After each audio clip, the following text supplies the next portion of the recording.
Assalamualaikum warahmatullahi wabarakatuh.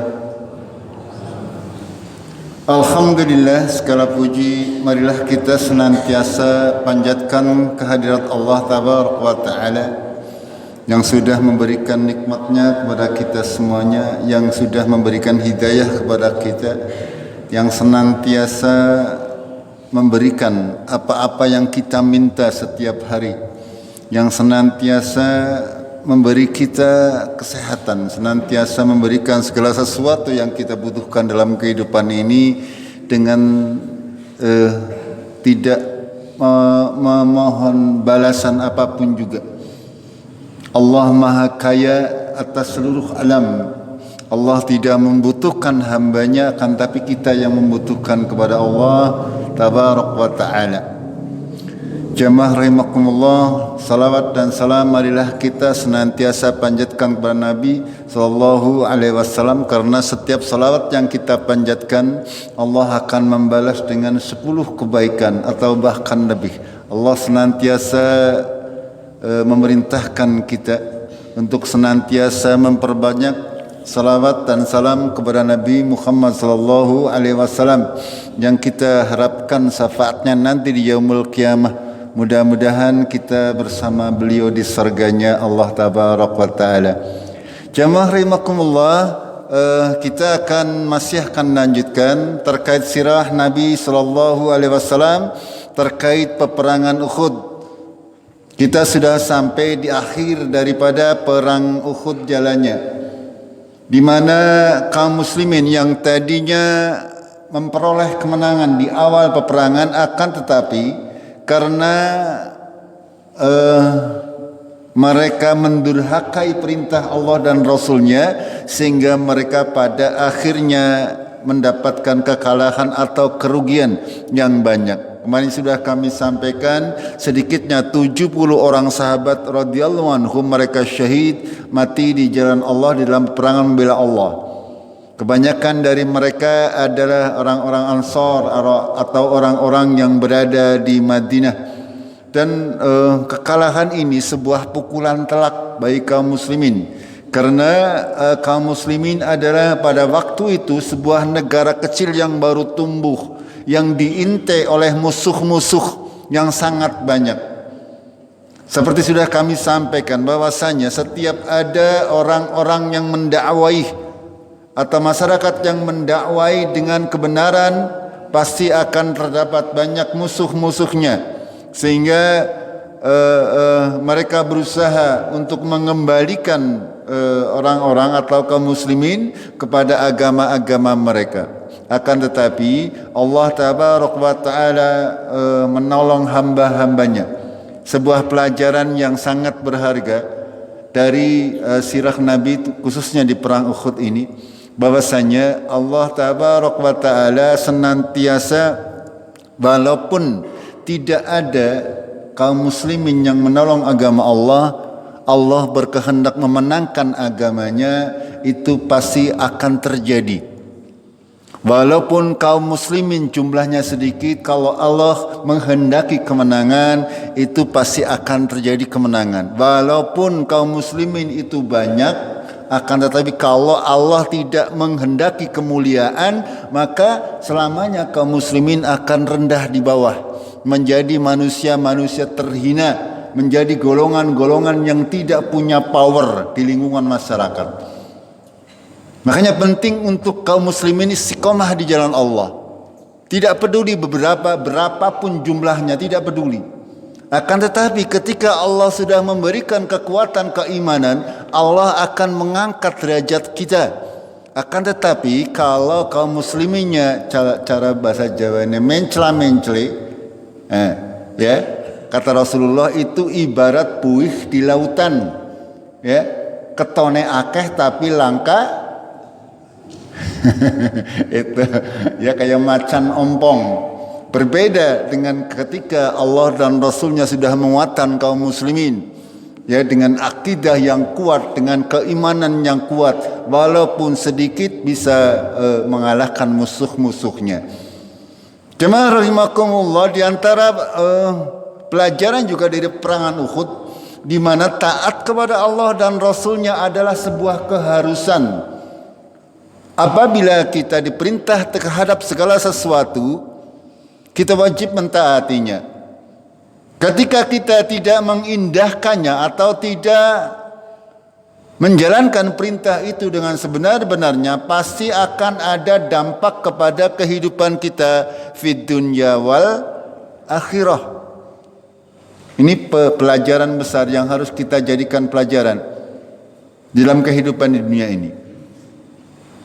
Allah kita tidak akan bisa apa-apa. Kita tidak bisa membuat anak kita rajin sholat, membuat anak kita sukses, membuat anak kita taat kepada orang tuanya. Tidak bisa.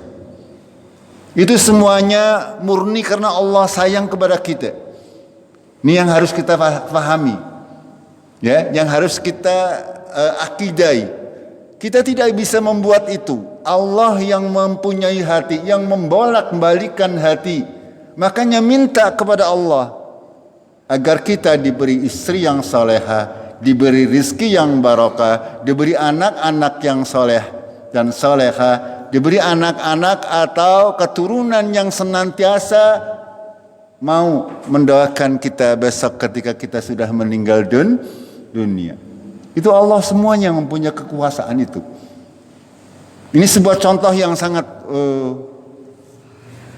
harus kita ambil pelajarannya dari sejarah Nabi Shallallahu Alaihi Wasallam. Kenapa? Karena sudah saya sering sampaikan, tidak ada perubahan dalam sunatullah. Senantiasa akan berulang-ulang.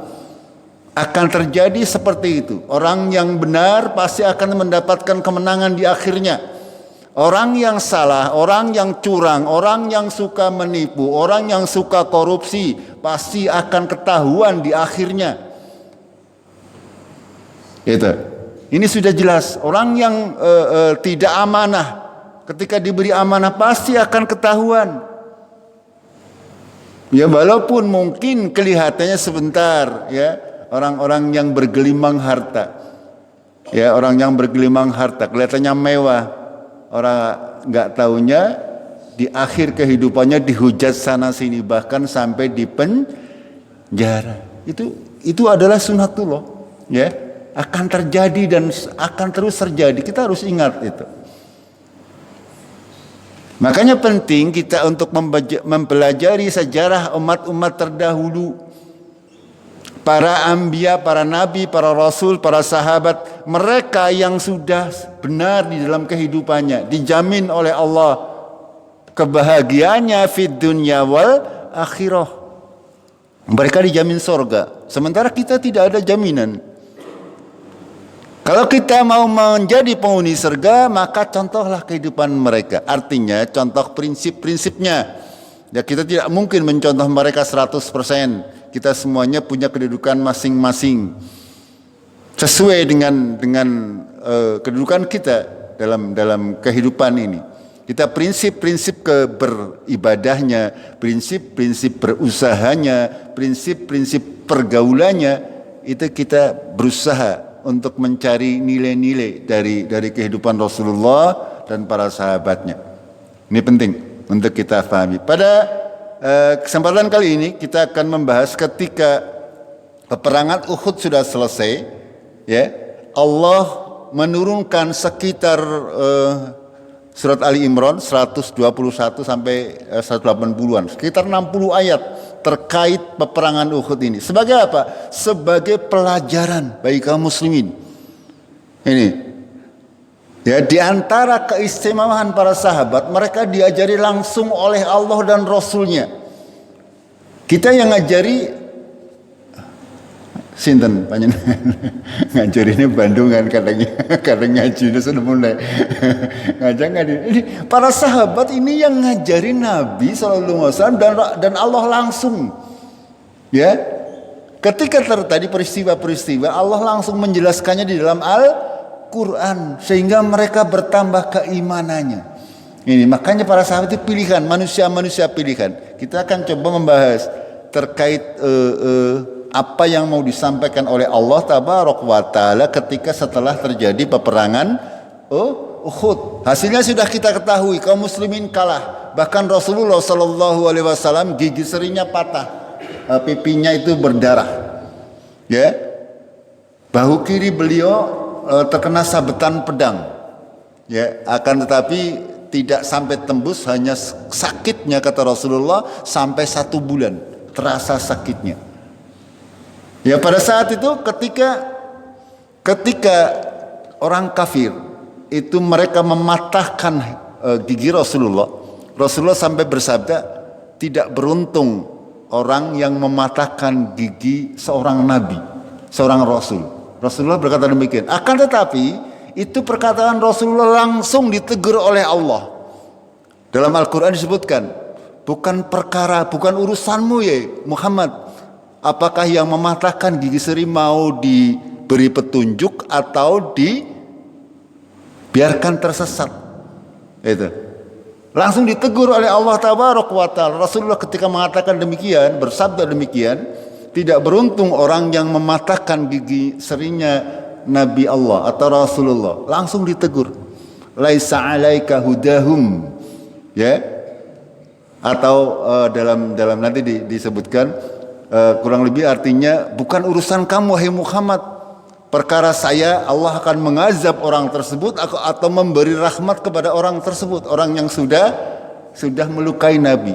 Dan kita sudah kemarin pelajari, ya, panglima perangnya Khalid bin Walid, Ikrimah bin Abu Jahal, Abu Sufyan bin Harb, itu semuanya nanti akan menjadi pahlawan-pahlawan Islam, masuk Islam setelah perangan Uhud. Ya. Itu nanti setelah perang Uhud ada perang Khandak, ada penaklukan Mekah. Pada saat penaklukan Mekah itu mereka orang-orang yang tadi memerangi agama Islam diberi hidayah oleh Allah Tabaraka wa Ta'ala. Makanya penting untuk kita senantiasa berusaha usnudon kepada saudara-saudara kita, kepada teman-teman kita yang hari ini mungkin belum mendapatkan hidayah. Tugas kita senantiasa mengajak. Perkara orang gelem ta bukan urusan panjenengan, bukan urusan kita. Tugas kita hanya dakwah, balik, sampaikan. Perkara hidayah itu urusannya Allah Tabaraka wa Ta'ala. Kita mulai dari ayat yang ke-121. Allah berfirman, A'udzubillahi minasyaitonir rajim. Wa idza ghadaita min ahlika tubawwi'ul mu'minina maq'ida lil qital. Ketika kamu keluar dari rumah keluargamu, kamu menempatkan kaum mukminin di tempat-tempat barisan-barisan untuk peperangan. Ya, kemarin sudah kami sampaikan, perang Uhud itu terjadi di hari Sabtu tahun ketiga Hijriah, bulan Syawal, ketika pertengahan tanggalnya. Ya, pada hari Jumat setelah Jumatan, Rasulullah Sallallahu Alaihi Wasallam berembuk dengan para sahabatnya, ya, akhirnya bersepakat untuk berperang, keluar dari kota Madinah menuju Gunung Uhud untuk menghadapi orang kafir Quraisy. Wallahu sami'un alim. Allah Maha mendengar lagi Maha mengetahui. Idh hammat ta'ifatani minkum an tafshala wallahu waliyuhuma. Ya, kemarin sudah kami sampaikan. Ketika menginginkan ta'ifatani minkum, 2 golongan daripada kalian, antafsala, untuk berpaling ke belakang, padahal Allah pelindung keduanya. Pada awalnya kaum muslimin berjumlah 1000 orang.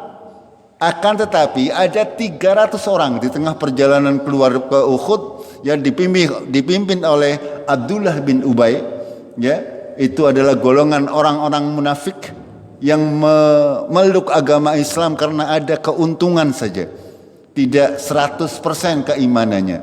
Di tengah perjalanan, Abdullah bin Ubay menarik 300 orang pengikutnya untuk kembali ke Madinah, tidak ikut berperang di Uhud. Dan juga ada sebagian dari golongan kaum Ansor dari suku Haus dan Khazraj yang mereka terpengaruh oleh kepergian Abdullah bin Ubay. Ini disebutkan oleh Allah. Ya, idh hammat ta'ifatani minkum an tafsala wallahu waliyuhuma. Ini disebutkan oleh Allah, langsung ditegur oleh Allah para sahabat pada waktu itu. Sehingga apa? Beberapa orang sahabat menyusul mengikuti orang yang tadinya sudah mau mengikuti Abdullah bin Ubay, lalu diberikan semangat lagi, diberikan dorongan, diberikan wejangan sehingga dua golongan ini tidak jadi pulang ke Madinah, akhirnya tetap ikut peperangan Uhud sehingga jumlahnya tetap 700 para sahabat Nabi Shallallahu Alaihi Wasallam. Akan tetapi di sini Allah menyebutkan, Allah tahu itu semuanya. Wa 'alallahi falyatawakkalil mu'minun. Atas kepada Allah lah hendaknya orang-orang yang beriman bertawakal. Walaqad nasarakumullahu bi Badrin. Sungguh Allah sudah menolong kalian di Badrin, di Badar, ya. Kita sudah membahas terkait peperangan Badar di mana kaum muslimin yang jumlahnya sedikit 300-an melawan 1000 orang dan bisa berhasil memenangkan. Wa antum adillah, dan kamu pada waktu itu adillah dalam keadaan lemah, tidak punya persenjataan yang lengkap, jumlahnya juga sedikit, ya, akan tetapi berhasil mengalahkan musuh yang banyak. Akan tetapi di Uhud ceritanya berbeda. Di Uhud kaum muslimin yang tadinya menang pada akhirnya dikalahkan karena ada sebagian dari kaum muslimin yang tidak taat dengan perintah Rasulullah. Lalu Allah melanjutkan, fattaqullah la'allakum tashkurun. Maka bertakwalah kepada Allah agar kalian semuanya bersyukur. Ya. Di antara tanda orang bersyukur adalah bertakwa kepada Allah. Ketika kita bersyukur, merasakan kenikmatan kesehatan, tanda syukurnya adalah kita jangan sampai tertinggal ibadah-ibadah penting harian. Ketika kita bersyukur sudah diberi rezeki oleh Allah, tanda syukurnya adalah bertakwa kepada Allah. Manfaatkan harta kita di jalan Allah. Mumpung masih punya kesempatan, mumpung masih diberi kelebihan, mumpung masih urip, itu. Ini maksud daripada ya tadi, fattaqullah la'allakum tashkurun. Karena kalau tidak bertakwa tidak mungkin kita bisa bersyukur kepada Allah tabaraka wa taala. Kalau tidak bertakwa. Akan tetapi ketika orang-orang bertakwa itu senantiasa diberi hidayah oleh Allah tabaraka wa taala, diberi kesehatan, diberi kesempatan, senantiasa berusaha menyempatkan diri untuk salat berjamaah misalnya untuk kaum laki-laki. Ya. Ketika diberi rezeki, menyisihkan sebagian untuk di jalan Allah tabaraka wa taala. Ketika diberi ilmu, mengajarkan kepada orang lain. Ketika diberi tenaga, dia manfaatkan untuk di jalan Allah. Ini maksud daripada bertakwa agar supaya bertakwa agar supaya bisa bersyukur seperti itu. Kita lanjutkan. إذ تقولوا للمؤمنين ألا يعفيكم أن يمدكم ربكم بثلاثة آلاف من الملائكة منزلين. Ketika kamu berkata kepada orang-orang yang mukmin, tidaklah cukup Allah membantu kalian bisalasati alaf dengan 3.000 malaikat minal malaikati munzalin yang diturunkan secara berturut-turut. Ya, ini Allah menjanjikan. Rasulullah menjanjikan pasti kalian akan ditolong oleh Allah. Allah akan menurunkan bantuan malaikat, 3.000 malaikat.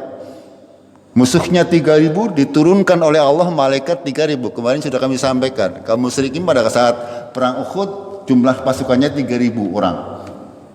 Ketika mereka bertakwa, ketika kaum muslimin bertakwa, Allah akan menurunkan 3.000 malaikat. Akan tetapi ketika mereka tidak takwa, ya tidak takwa karena kita sudah tahu pasukan pemanah diperintah oleh Rasulullah untuk berdiam di gunung, ya tidak boleh pergi sebelum diperintah Rasulullah. Ya, akan tetapi pada kenyataannya sebagian dari pasukan pemanah mereka turun sebelum waktunya. Ini artinya apa? Tidak bertakwa. Ini ya yang harus kita pahami. Bertakwa itu maknanya luas biasa. Ya, menjalankan seluruh perintah Allah, menjauhi seluruh larangan Allah. Kalau kita langgar larangan Allah, kita sudah gugur ketakwaan kita. Itu maknanya. Ya. Kita lanjutkan, bala, bahkan akan tetapi intasbiru, jika kamu bersabar, wa tattaqu, dan kamu bertakwa, wa ya'tukum min fawrihim hada, mereka menyerang dengan tiba-tiba, kamu tanpa persiapan, yumdidkum rabbukum bi khamsati alafim minal malaikati musawwimin, Allah senantiasa akan menolong kalian dengan 5.000 malaikat yang diberi tanda. Artinya kaum muslimin, ya, kalau kaum muslimin bersabar, bertakwa, walaupun mereka menyerang keseluruhan, Allah pasti akan menolong. Itu hakikatnya seperti itu. Akan tapi apa? Syaratnya apa? Tasbiru wa tattaqu, kamu bersabar dan bertakwa. Ini dalam kehidupan kita, dalam keluarga, dalam masyarakat. Ini dua hal ini, bersabar dan bertakwa. Allah pasti akan menolong. Jangan kita sebentar-sebentar berputus asa. Ada permasalahan sedikit mencari jalan pintas. Tidak boleh. Ada permasalahan apapun juga syaratnya takwa dan sabar. Senantiasa kita jalankan dengan istiqomah. Pasti Allah akan memberikan jalan keluar dari seluruh permasalahan kita. Ini digambarkan oleh Allah Tabaraka wa Ta'ala. Wa intasbiru wa tattaqu ya wa ya'tukum min fawrihim hada. Yumdidkum rabbukum bi khamsati alafim minal malaikati musawwimin. Jika kalian bersabar dan bertakwa, wahai kaum muslimin, mereka menyerang kamu serentak. Saat ini juga pasti Allah akan menolong, menurunkan 5.000 orang malaikat yang diberi tanda. Satu orang malaikat musuh 10 juta orang saja bisa menang, apa maning 5.000. Itu gambarannya seperti itu. Ini. Wa ma ja'alahu Allahu illa busra lakum walitatma'inna qulubukum bih. Dan tidaklah Allah menjadikan hal tersebut, turunnya malaikat, illa busra, kecuali kabar gembira bagi kalian, walitatma'inna qulubukum bihi, supaya hati kalian menjadi tatmain, ya, menjadi istiqomah, menjadi tenang. Itu karena Allah. Ketika kita yakin kepada Allah Tabaraka wa Ta'ala, tidak ada yang perlu kita takuti. Ketika kita benar menghadapi siapa saja, kita tidak akan merasa gentar. Ya, jangankan betikaro apa? Gendruwo, anak kuntilanak, anak kuntil biung. Itu aja sing masih suka takut. Itu ya, yang masih suka takut keluar malam. Ya, ketika ada kepentingan. Syaratnya apa? Bertakwa kepada Allah. Wa ma nasru illa min indillahil azizil hakim, dan tidaklah pertolongan itu kecuali dari Allah, Maha Sisi Allah yang Maha Aziz, Maha Perkasa dan Hakim, Maha Bijaksana. Allah itu perkasa, Maha Perkasa. Akan tapi tidak seperti raja di dunia, ketika sudah punya kekuatan, sudah punya power, berlaku sewenang-wenang. Allah itu hakim, Allah itu maha bijaksana. Hanya dengan lihat negara-negara superpower, Amerika, Rusia, Israel, semuanya berlaku semena-mena. Tapi Allah tidak seperti itu. Allah mampu untuk menghancurkan semua orang, akan tetapi Allah bertindak dengan maha hakim bijaksana. Allah akan mengazab orang-orang yang memang harus diazab, dan Allah akan memberi ampunan orang-orang yang mau diampuni. Bahkan orang-orang kafir saja dirahmati oleh Allah, dirahmani oleh Allah, akan diberi rezeki oleh Allah, karena Allah itu Maha Rahman. Itu bedanya Allah dengan kita manusia. Ya, Allah itu hakim, bertindak segala sesuatunya sesuai dengan ketentuan. Berbeda dengan umat manusia. Ya, umat manusia ngertine kalau berbuat segala sesuatu, ya, itu adalah mengutamakan kepentingan sesaat. Ya, segala sesuatu dihabiskan untuk saat ini selagi bisa menghasilkan uang, dikeruk terus. Gini mboten? Iya, sing jenenge minyak dikeruk terus, sing menge emas dikeruk terus. Dilarang nana ya. Ayo baik. Ayo kita apa? Kita ada apa enggak yang seperti itu? Mudah-mudahan enggak ada ya. Bata-bata yang pada dekong ya dikurangi gitu. Ya nanti akan berpengaruh. Akan berpengaruh kepada struktur tanah panjenengan. Ya ketika sudah banyak yang hilang kesuburan tanahnya, ya pindah ya. Yang lain monggo diatur sedemikian rupa. Ya, agar supaya berkelanjutan, rezekinya lancar terus. Kalau tidak kita mengaturnya akan rugi sendiri. Kita berusaha, kita punya namanya limbah. Ya panjenengan usaha cimpring, usaha ayam potong, usaha sapi, usaha apa saja. Pasti ada limbah yang harus diurus, ada sampah yang harus dirumat, harus dijaga. Harus dipikirkan bagaimana caranya. Jangan sembarangan. Kalau sembarangan nanti akan timbul penyakit, akan berdampak pada kita semuanya. Gini apa enggak? Iya itu. itu perbedaan manusia dengan Allah Tabaraka wa Taala. Allah mau menjadikan segala sesuatu dengan hakim bijaksana. Sementara kita alah sing penting tadi untung. Gini betul. Iya, sing tukang kayu pada baik. Ditebang nanti entong ya. Hutannya gundul. Akhirnya apa? Banjir. Itulah manusia seperti itu. Serba tamak dan rakus. Gitu. Kita akui semua seperti itu. Ya. Ketika sudah jadi lalu dibom. Ya. Itu. Itulah manusia seperti itu. Menggunakan kekuatannya, kekuasaannya untuk kepentingan sesaat. Berbeda dengan Allah. Allah itu aziz, zil hakim. Perkasa akan tapi bijaksana. Menggunakan kekuasaannya, menggunakan keperkasaannya sesuai dengan hikmah. Liyaqta'a tarafan minal ladzina kafaru. Agar supaya memotong, ini bahasanya qata'a. Ya, qata'a itu memotong. Ya, artinya membinasakan. Ya, kelompok orang-orang yang kafir. Au yakbitahum fayanqalibu khaibin. Ya, supaya menghinakan mereka sehingga mereka kembali menjadi orang-orang yang kalah atau orang-orang yang terhina. Sebenarnya itu tujuannya Allah. Asal kaum muslimin bertakwa, asal kaum muslimin bersabar, Allah sudah menandaskan seperti itu. Ya, asal sabar takwa, mau berapapun jumlahnya pasti Allah mengalahkan. Mari kita lanjutkan. Laisa laka minal amri syai'un. Ini yang kami sampaikan tadi ayatnya. Laisa alaka minal amri syai'un aw yatuba alaihim aw yu'adzibahum fa innahum zalimun.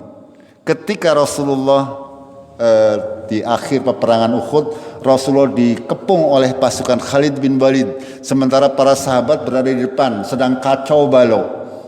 Bahkan sampai terdengar berita bahwasanya Nabi Muhammad terbunuh pada saat peperangan Uhud, sehingga para sahabat semuanya kacau balau. Ya. Lalu pasukan Khalid bin Walid menyerang Rasulullah sampai memukul, sampai berhasil melukai Rasulullah. Ya, seperti saya sampaikan tadi, sampai gigi seri Rasulullah patah terkena sabetan pedang. Lalu pada saat itu Rasulullah menyatakan atau berkata, kurang lebih tidak beruntung ya orang-orang yang membuat gigi seri Rasulullah patah. Akan tapi dibalas oleh Allah, ditegur oleh Allah seperti ini. Laisa laka fil amri syai'un. Bukan urusanmu hai Muhammad, apapun juga. Sedikit pun kamu tidak punya kekuatan. Au yatuba alaihim. Apakah aku akan memberi tobat atau menerima tobat mereka? Au yu'adzibahum. Atau aku Allah akan mengazab mereka. Fa innahum zalimun. Sesungguhnya mereka kaum yang zalim. Ini. Bahkan Rasulullah tidak punya kewenangan untuk memberi hidayah. Apalagi kita baru dakwah sedina, ngomong nanti meniran. Orang dendel seperti itu. Itu bukan, kita tidak melihat sejarah itu seperti apa. Rasulullah 13 tahun di Mekah, pengikutnya ratusan. Gitu. Ini Allah menegur Rasulullah. Ya, tadi ketika beliau bersabda demikian, ya, tidak beruntung orang-orang yang melukai Rasulullah. Allah menegur dengan kalimat seperti ini. Bukan urusan kamu, hai Muhammad. Saya mau menerima tobat mereka atau mengazab mereka. Sesungguhnya mereka orang-orang yang zalim. Kenapa Allah membiarkan Rasulnya giginya patah? Kenapa Allah membiarkan Rasulnya dipukul? Agar supaya menjadi pelajaran bagi umat manusia. Itu maksudnya. Kenapa Allah membiarkan sekali ini?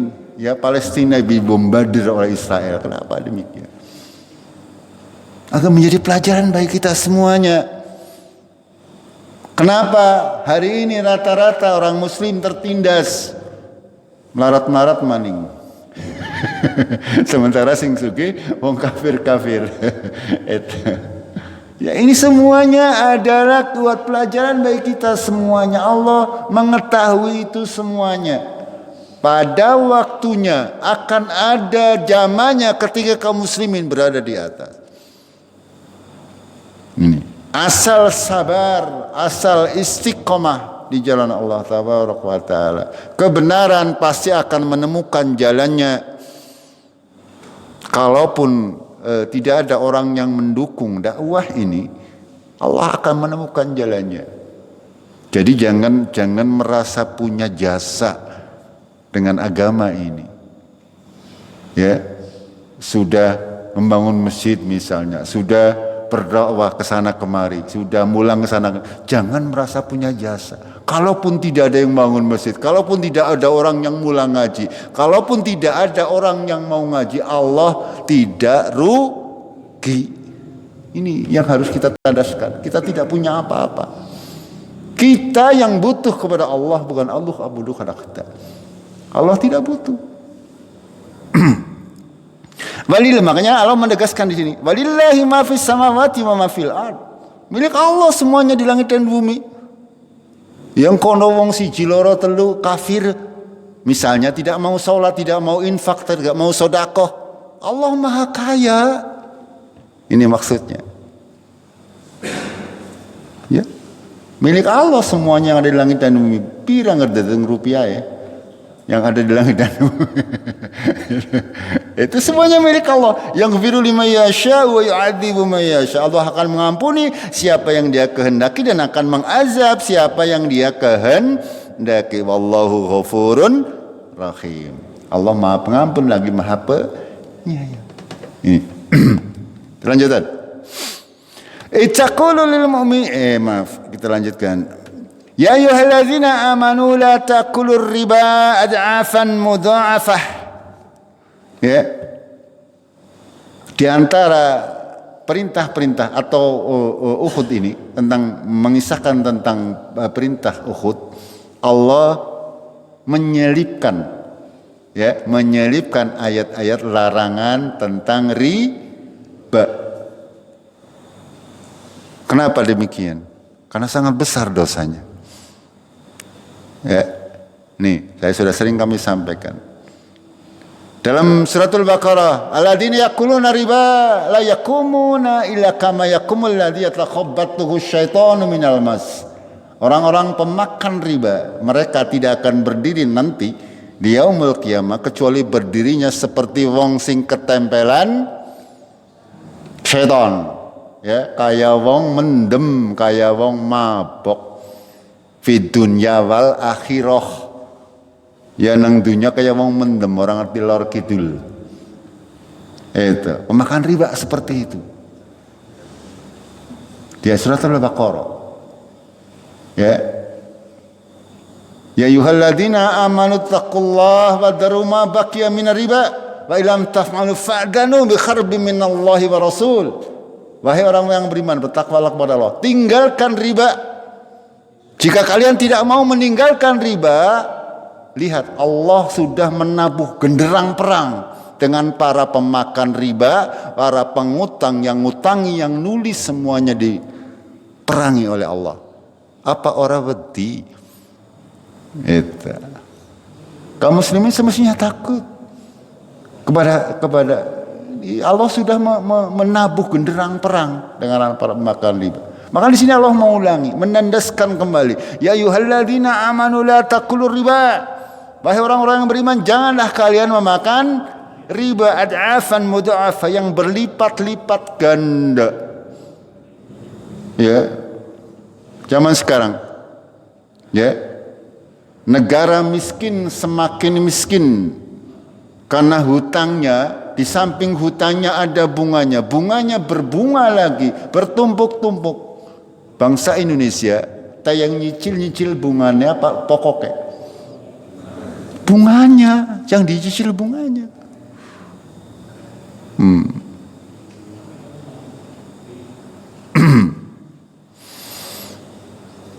Wattaqullaha la'allakum tuflihun, dan bertakwalah kepada Allah agar kalian semuanya tuflihun, kalian menjadi orang-orang yang beruntung. Wattaqun naral lati uiddat lil kafirin, dan bertakwalah kepada takutlah kalian kepada api neraka yang disediakan bagi Allah bagi orang-orang yang kafir. Wa ati'ullaha wa rasul la'allakum turhamun, dan taatlah kepada Allah dan Rasulnya agar kalian turhamun, agar kalian mendapatkan rahmat. Ini Allah senantiasa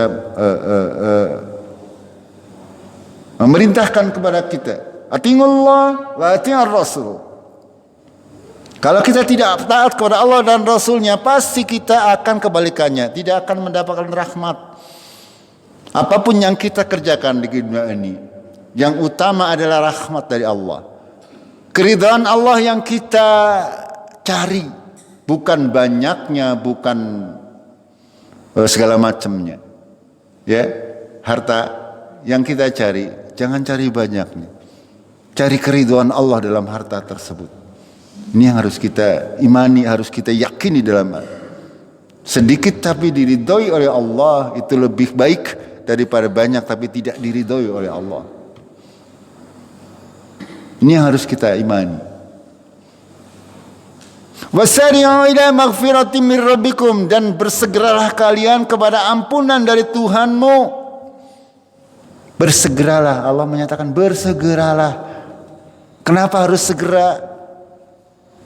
Kenapa? Bisa saja nanti panjenengan pulang ke rumah klecet-klecet langsung diumumkan. Itu bisa saja, banyak terjadi ya. Makanya bersegera. Harap menunggu apa? Ya, ketika punya kesempatan berbuat baik, segera, secepat mungkin. Jangan nunggu ngesuk, jangan nunggu mengkok, aja nunggu tahun ngarep.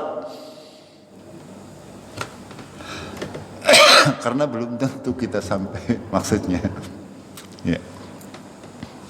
Wasari'u ila maghfiratin min rabbikum wa jannatin arduhas samawati wal ard uiddat lil muttaqin, dan kepada ampunan Tuhan kalian dan sorga yang luasnya seluas langit dan bumi, yang disediakan bagi orang-orang yang bertakwa. Seperti apa orang-orang yang bertakwa? Ya, seperti apa? Yang panjenengan tahu. Dirikan salat, menunaikan zakat, sedekah, infak, berbuat baik kepada sesama, menjalankan seluruh perintah Allah dan Rasulnya. Allah mengkhususkan di sini, ya, mengkhususkan lagi di antara tanda-tanda orang yang bertakwa. Di samping tadi salat, jamaahnya, ya, zakatnya, segala macamnya. Ada khusus, tanda-tanda khusus ini. Alladzina yunfikuna fis sarra'i wad dharra'i wal kadhiminal ghaiz. Kita penggal dulu. Alladzina yunfikuna fis sarra'i wad dharra. Orang-orang yang mau menafkahkan hartanya dalam keadaan sempit dan kekurangan.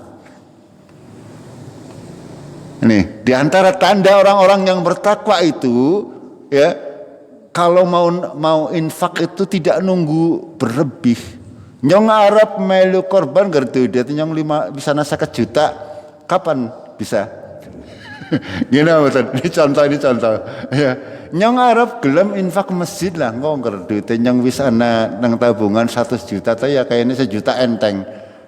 Tapi ketika sudah mencapai 200 juta, kalau sudah punya prinsip seperti itu apa? Itu.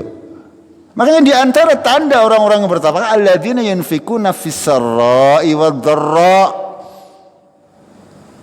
Duwe-duwe 1.000. Ya, arep maring masjid manggrang-manggrung. 1.000 ana seketan, ana 20-an, ana puluhan ewan, ana 5.000-an, ana 2.000-an. Buak dompet, dipilih apa?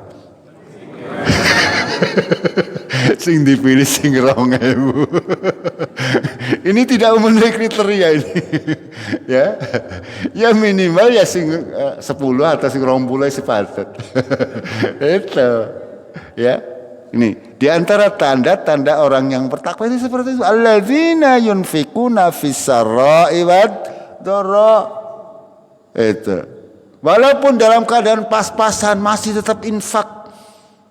Walau pasan dalam ya apalagi berlebih. Apalagi berlebih. Kalau sudah dalam keadaan pas-pasan masih berinfak, itu pasti tidak akan eman-eman ketika sedang berlebih. Tapi kalau kita tidak pernah berlatih seperti itu, ya tetap selamanya akan eman. Ini pasti. Ingat, asyaitanu ya'idukumul faqra. Ya. Syaitan itu menjanjikan kalian fakir, kemiskinan, menakut-nakuti kalian. Kita ditakuti kalau mau berinfak. Aja semno maneman kena ngotu ke Lombok. Misalnya seperti itu. Ya, aja melu-melu. Oh, kata wong duit akeh ya. Nyong manu duit gampangnya seperti itu. Itu syaitan semuanya. Ya. Padahal Allah itu berjanji, wa may yattaqillah yaj'al lahu makhrajan wa yarzuqhu min haitsu la yahtasib. Barang saya bertakwa kepada Allah akan dijadikan jalan keluar dan diberi dari rezeki dari arah yang tidak diduga-duga. Ini makanya dipraktekkan ini. Di antara tanda orang bertakwa ini seperti ini. Allah pasti akan mengganti, baik langsung maupun tidak langsung.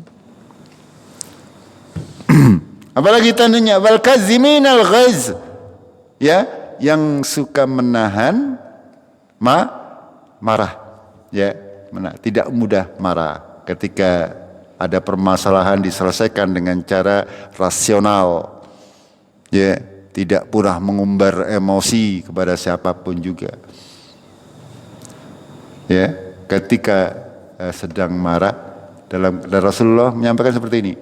Ketika panjenengan sedang marah dalam keadaan berdiri, aja terus nangadeke, jagong, ya. Angger lagi jagong kok marah baik turu. Ini supaya apa? Supaya mereda. Kita diajari seperti itu. Atau ketika sedang marah berwudu, ya, berwudu, ya, nanti akan mengurangi derajat emosi kita. Karena syaitan ini syaitan. Ya, kalau kita ingin menjadi yang bertakwa ini senantiasa berlatih seperti ini. Ya, tadi mendapatkan harta di saat kita sedang kurang, ya, lalu kita menahan marah. Berikutnya apa? Wal afina 'anin nas, suka memaafkan manusia. Ya, apa bahasa Jawanya? Jembar. Segaranya pengampuran ini. Suka memaafkan.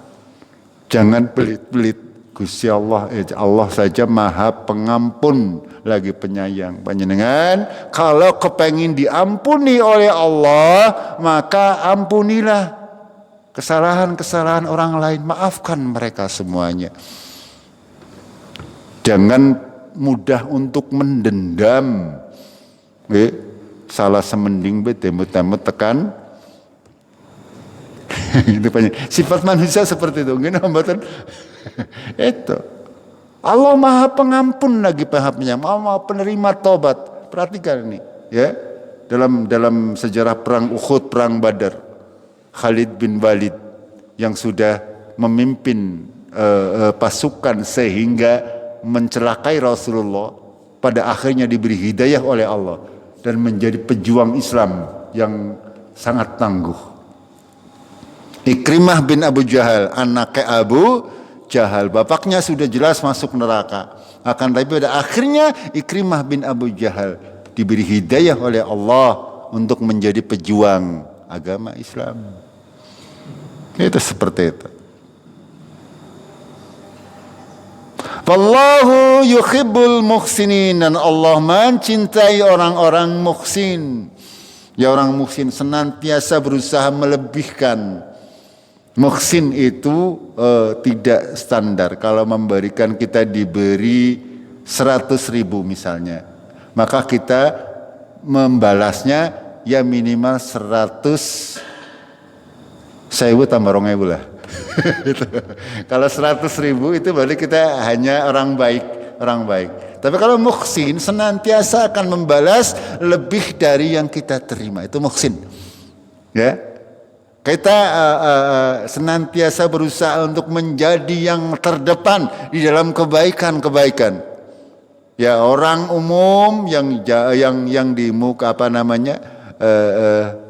secara umum mereka misalnya menyumbang 50.000, panjenengan kalau mau menjadi muhsin harus lebih dari itu.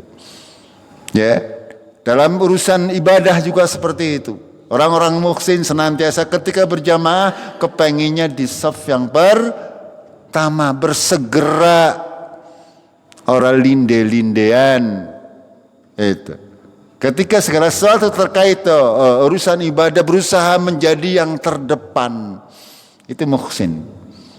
Ya, dalam segala macam urusan berbuat baik itu yang sebaik-baiknya. Ya, kita beribadah. Orang muhsin itu ketika sholat, ketika apapun juga tidak hanya menggugurkan kewajiban, sehingga sholatnya pengen gelis, rampung. Itu orang muhsin tidak seperti itu. Sholat itu kebutuhan. Kita berusaha sebaik-baiknya dari mulai awal persiapan. Ya, ketika sudah mendekati waktu sholat kita sudah ancang-ancang. Ya, istirahat untuk di dalam kerutinan kita. Kita sudah mempersiapkan diri, berwudu, mempersiapkan hati kita. Itu muhsin namanya. Sehingga ketika sholat akan tumanina. Berbeda ketika tidak seperti itu. Ya, segalanya akan menjadi terburu-buru. Sehingga sholatnya tidak tumanina. Itu. Ini muhsin maksudnya. Terlanjutkan sedikit. Walladzina idza fa'alu fakhishatan aw dzalamu anfusahum. Ya. Ya, benar. Ya. Walladzina idza fa'alu fakhishatan aw dzalamu anfusahum. Yaitu orang-orang yang ketika mereka melakukan fahisyah. Fahisyah perbuatan keji. Dosa-dosa segala macam. Adzalamu anfusahum, atau mereka menzalimi diri sendiri. Ya, banyak hal. Ya, berbuat fahisyah, keburukan-keburukan. Segala macam keburukan. Maka di antara tanda-tanda orang yang bertakwa, zakarullah. Sebentar ketika sudah melakukan dosa, cepat mengingat Allah. Artinya tahu, ya, langsung fastaghfaru lidunubihim, langsung memohon ampun kepada Allah. Itu di antara tanda-tanda orang bertakwa. Ketika melakukan perbuatan-perbuatan kemaksiatan, dosa dan sebagainya, dia langsung ingat kepada Allah, langsung memohon ampun kepada Allah. Itu di antara tanda-tanda orang yang bertakwa. Ya, panjenengan seperti itu ya, insya Allah ya. Ketika dosa yang ringan saja, panjenengan pernah berbohong mboten? Ya, di antara tanda-tanda orang bertakwa, bohong kan nggak bisa dibohongi, hati kita nggak bisa dibohongi, mboten? Panjenengan WA baik, ya segala sesuatu ya. Saya akan datang misalnya janji, padahal nang batin orang. Pernah mboten? Saya sendiri pernah masalahnya. Iya.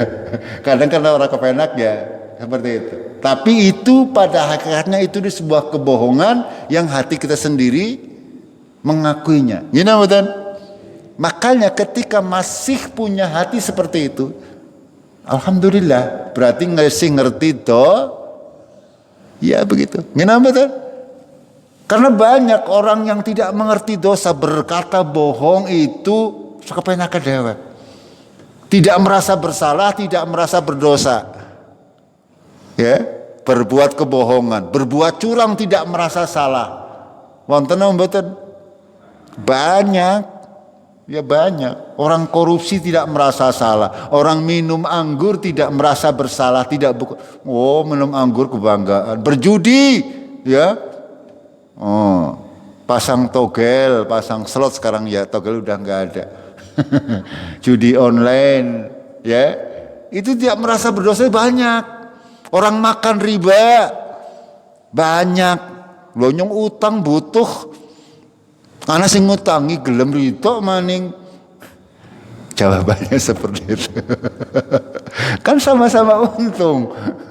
Ini tidak merasa berdosa, sehingga tidak merasa berdosa. Ini kalau kita masih punya seperti ini, kita belum bisa dikatakan orang-orang yang bertakwa. Gitu. Habis ngerasani tanggane harus punya rasa. Nyong janjane dosa ngerasani wong. Harus punya perasaan seperti itu. Habis misalnya berantem dengan teman, harus punya rasa dosa. Berantem dengan suami, berantem dengan istri, atau memarahi anak tetapi tidak pada porsinya, atau mungkin jawal dengan orang tua kita, harus punya saringan bahwa itu adalah sebuah dosa. Kalau sudah tidak punya hal tersebut, berarti hatinya sudah apa? Ireng detang. Sehingga sudah tidak bisa menyaring. Makanya harus senantiasa ya. Pada akhirnya Allah berfirman, "Faman yaghfiru dzunuba illallah." Siapa yang bisa mengampuni dosa-dosa kecuali Allah. Walam yusirru, ini yang penting. Walam yusirru, tidak mengulangi, ngerdulang-ulangi itu wong takwa jeneng. Tidak, sudah tahu itu salah, beristighfar, ngesuk salah maning. Walaupun Allah akan senantiasa mengampuni. Panjenengan salah tobat, salah maning, tobat maning, salah maning, berapa kali pun tidak ada batasan Allah. Akan tapi angger bukan merupakan orang yang bertakwa yang benar kalau seperti itu. Ya. Akan tapi kata Allah, walam yusirru ala ma fa'alu wa hum ya'lamun. Mereka tidak mengulangi padahal mereka mengetahui. Kalau tidak tahu atau lupa atau dalam keadaan didasarkan ini nggak masalah. Akan tapi kalau sudah tahu itu dosa kok dilakukan juga, ini sudah keluar dari ciri-ciri orang yang bertakwa. Ini walam yusirru ala ma fa'alu wa hum ya'lamun. Mereka tidak mengulangi atas apa yang mereka kerjakan padahal mereka mengetahui. Ini kama rahimakumullah, ini hal-hal yang disampaikan oleh Allah terkait dengan peperangan Uhud. Ya, para sahabat radhiyallahu anhum diajari langsung oleh Allah taala melalui ayat-ayat yang diturunkan setelah peperangan Uhud ini. Nanti insyaallah kita lanjutkan di malam Jumat nggih. Mudah-mudahan ya panjenengan kita semuanya masih diberi hidayah oleh Allah untuk punya ghirah, semangat untuk senantiasa update ilmu, menyirami hati kita, menyirami pikiran kita, menyirami akidah kita agar kita bisa istiqomah di dalam kebenaran sampai apa? Mati gitu. Tidak ada selesainya. Kita akhiri dengan kafaratul majlis. Subhanakallahumma bihamdika asyhadu an la ilaha illa anta astaghfiruka wa atubu ilaik. Assalamualaikum warahmatullahi wabarakatuh.